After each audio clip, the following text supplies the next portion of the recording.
और मंजिल मिले या ना मिले ये तो मुकद्दर की बात है, हम कोशिश ही ना करें यह गलत बात है। नमस्कार साथियों, आप सभी हमारे नेशनल अकेडमी यूट्यूब चैनल में स्वागत है। तो दोस्तों, जैसा कि देखिए, मैं आज आप लोगों के लिए इस वीडियो में बताऊंगा कि प्रतिबिंब होता क्या है और प्रतिबिंब से संबंधित बातें बताएंगे और प्रतिबिंब हमारे कितने प्रकार के होते हैं, इन बातों पर चर्चाएं करेंगे। तो देखिए, हमारे सबसे हम जानेंगे प्रतिबिंब होता क्या है। प्रतिबिंब हम इसे कहते हैं कि किसी वस्तु से चलने वाली प्रकाश किरणें परावर्तन या अपवर्तन के पश्चात जिस बिंदु पर मिलती हैं या काटती हैं, उसी को हम क्या कहते हैं, प्रतिबिंब कहते हैं। ये हमारा प्रतिबिंब का डेफिनेशन हुआ। अब हम जानेंगे प्रतिबिंब कितने प्रकार के होते हैं। प्रतिबिंब देखिए, प्रतिबिंब हमारे मुख्यतः दो प्रकार के होते हैं। कौन कौन सा? एक वास्तविक होता है, दूसरा आभासी। वास्तविक प्रतिबिंब, आभासी प्रतिबिंब। अब इसमें जानेंगे वास्तविक प्रतिबिंब होता क्या है। वास्तविक प्रतिबिंब इसे कहते हैं कि किसी वस्तु से चलने वाली प्रकाश किरणें परावर्तन या अपवर्तन के पश्चात वास्तव में जिस बिंदु पर मिलती हैं, उसी को हम क्या कहते हैं, वास्तविक प्रतिबिंब कहते हैं। आभासी प्रतिबिंब क्या होता है कि किसी वस्तु से चलने वाली प्रकाश किरणें परावर्तन या अपवर्तन के पश्चात जिस बिंदु पर मिलती हुई प्रतीत होती हैं, उसी को हम क्या कहते हैं, आभासी प्रतिबिंब। देखिए, समझने की बात इसमें है कि आभासी प्रतिबिंब और वास्तविक प्रतिबिंब में थोड़ा बहुत डिफरेंस है। दोनों में परिवर्तन हो रहा है, दोनों में परावर्तन और अपवर्तन दोनों में हो रहा है। बस इसमें क्या बात है, उसमें वास्तव में जाकर के किसी बिंदु पर मिलती हैं वास्तविक प्रतिबिंब में। आभासी प्रतिबिंब में क्या होता है, इसमें आभास किया जाता है। इसमें ऐसा माना जाता है कि कीड़े जाकर के कहीं मिलेंगे, वास्तव में ऐसा होता नहीं है, इसलिए उसे आभासी प्रतिबिंब कहते हैं। ठीक, तो दोस्तों, जैसा कि मैंने आपको बताया कि प्रतिबिंब, अब देखिए प्रतिबिंब का डेफिनेशन हम लिख दे रहे हैं, प्रतिबिंब होता क्या है, और फिर उसके बाद हम लिखेंगे प्रतिबिंब के प्रकार। देखिए क्या लिखते हैं।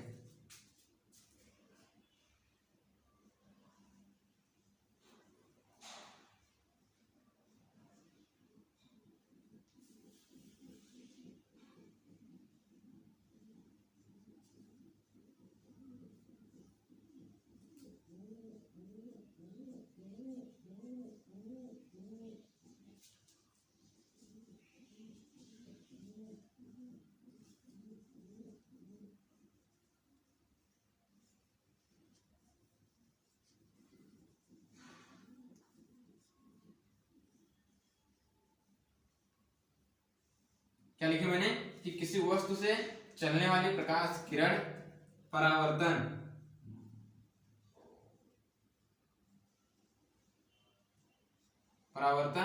या अपवर्तन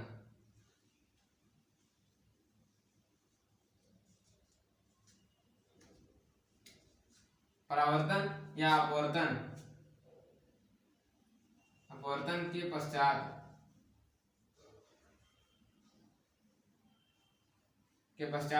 जिस बिंदु पर मिलती हैं,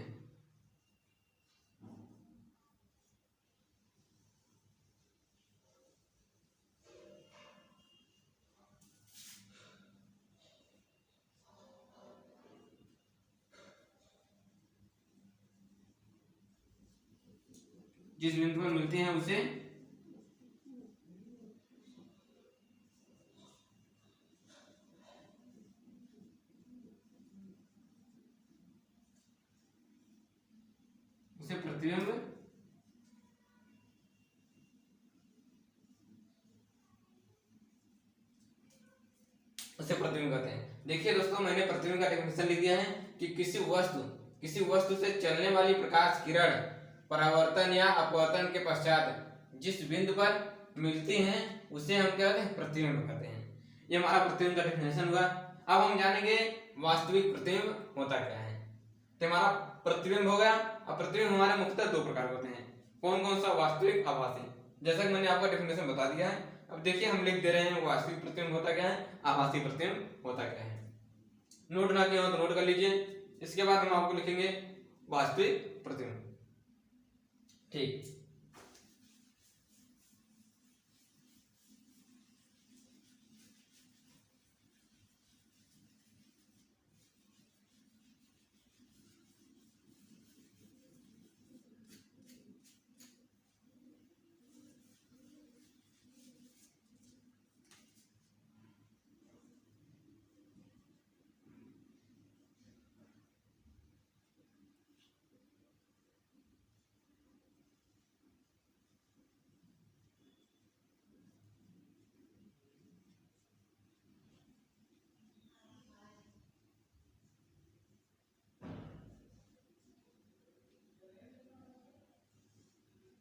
वास्तविक प्रतिबिंब। अब देखिए वास्तविक प्रतिबिंब क्या होता है, किसी वस्तु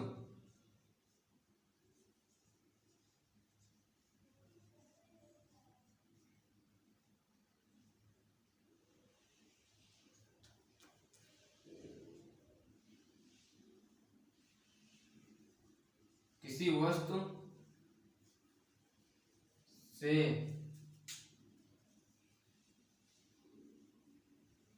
वस्तु से चलने वाली प्रकाश, किसी वस्तु से चलने वाली प्रकाश किरण परावर्तन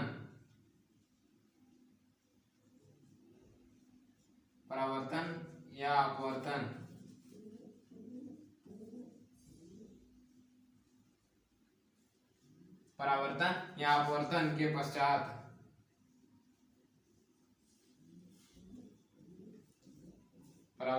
अपवर्तन के पश्चात जिस बिंदु पर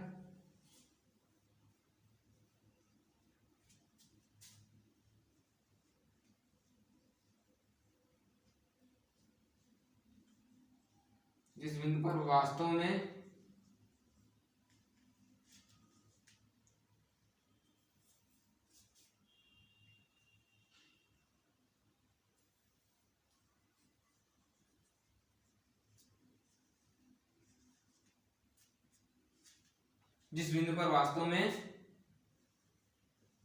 मिलती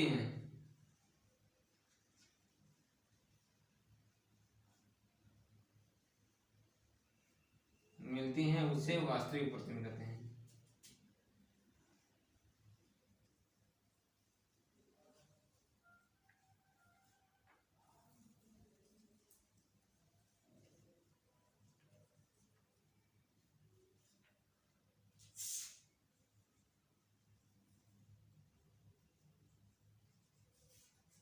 देखिए वास्तविक प्रतिबिंब होता क्या है कि किसी वस्तु से चलने वाली प्रकाश किरण परावर्तन या अपवर्तन के पश्चात जिस बिंदु पर वास्तव में मिलती हैं उसी को वास्तविक प्रतिबिंब कहते हैं। बस इसमें हमारा मेन बात होता है वास्तव में मिलती हैं, परावर्तन या अपवर्तन के पश्चात जिस बिंदु पर वास्तव में मिलती हैं उसी को हम क्या कहते हैं, वास्तविक प्रतिबिंब कहते हैं।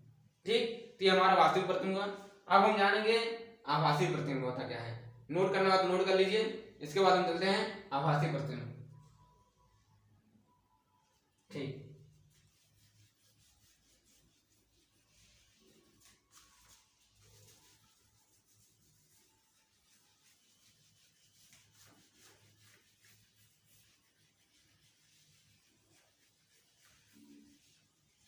अब देखिए आभासी प्रतिबिंब दूसरा हमारा क्या है, आभासी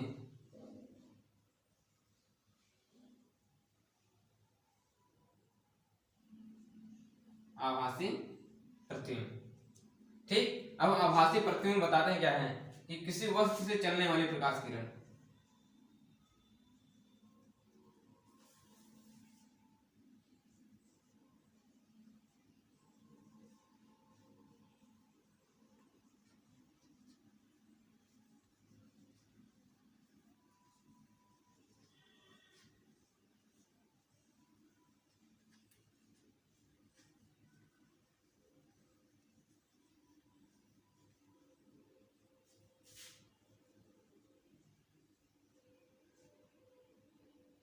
किसी वस्तु से चलने वाली प्रकाश किरण परावर्तन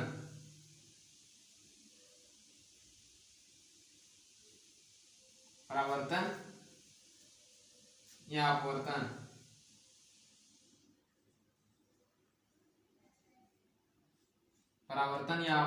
के पश्चात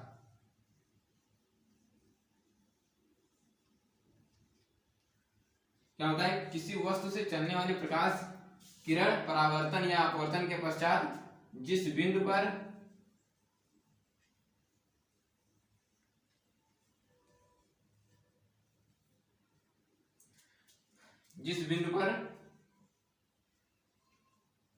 मिलती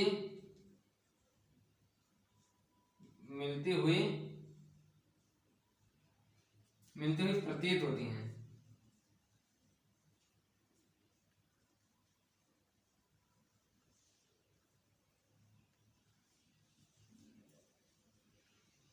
उससे आभासी प्रतिबिंब कहते हैं।